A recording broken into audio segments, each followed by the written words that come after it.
వాగ్బలం ప్రేక్షకులకు నమస్కారం. ఈ రోజున జ్యేష్ఠ నక్షత్రం గురించి తెలుసుకున్నట్లయితే, ఈ జ్యేష్ఠ నక్షత్రం వాళ్ళకి ప్రారంభంలో కొంచెం అనారోగ్యం వచ్చేటువంటి అవకాశం ఉంది పుట్టిన వెంటనే. అయితే వీళ్ళకి దరిదాపుగా మెదడుకు సంబంధించినటువంటి ఇబ్బందులు వచ్చేటువంటి అవకాశం ఉంది. అంటే మెదడు వ్యాపు లాంటిది, శిరోభారం ఎక్కువగా, తలపోటు రావడం, అస్తమానం కొంచెం ఇబ్బంది పడడం అనేటువంటి ఉంటాయి. అలాగే వీళ్ళు ఆకుకూరలు ఎక్కువగా తినాలి.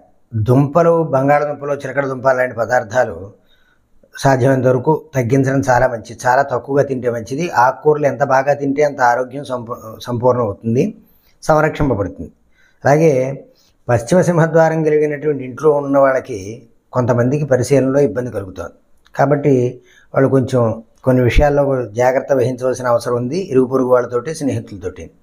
వీళ్ళు నీరు మద్ది లేదా విప్ప చెట్టుని నాటి దాన్ని సంరక్షించడం వల్ల అద్భుతమైనటువంటి ఫలితాలు లభిస్తాయి. వాళ్ళకి అన్ని విధాలా కూడా ప్రశాంతమైనటువంటి జీవనం సాగించేటువంటి అవకాశం ఉంటుంది. కాబట్టి చిన్ని ఈ ప్రయోగాలతో అద్భుతమైనటువంటి ఫలితాలు పొందొచ్చు.